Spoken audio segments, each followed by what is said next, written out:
I greet you all in Jesus' mighty name. This morning I want to share with you on doubting out of the book of James, chapter 1 and verse 6. This is what the word of the Lord says. But let him ask in faith with no doubting.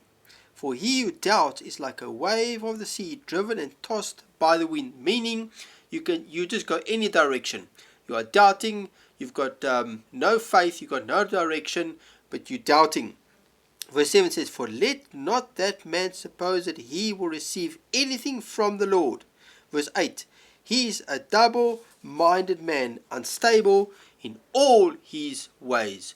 My brother, my sister, the word of the Lord says that we need to, whatever we need to ask in faith with no doubting. My brother, my sister, too many people are asking, but then after they ask, they doubt.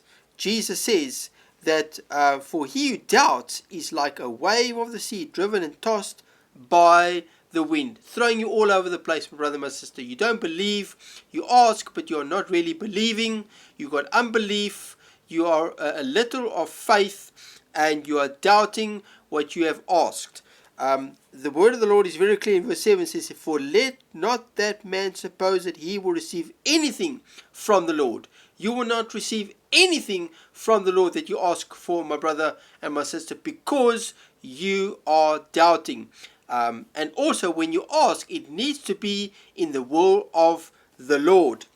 If we go to Luke chapter 24, this is when Jesus appeared before the disciples, and verse 39, Jesus says, verse 38, Why are you troubled, and why do doubts arise in your hearts? My brother and my sister, Jesus' disciples didn't believe that Jesus was alive. They didn't believe. They had unbelief, little faith, my brother and my sister. And Jesus asked him the question. He says in verse 38, Luke 24, Why are you troubled, and why do doubts arise in your hearts? My brother, my sister, God is, I believe, is asking you and I the same question this morning.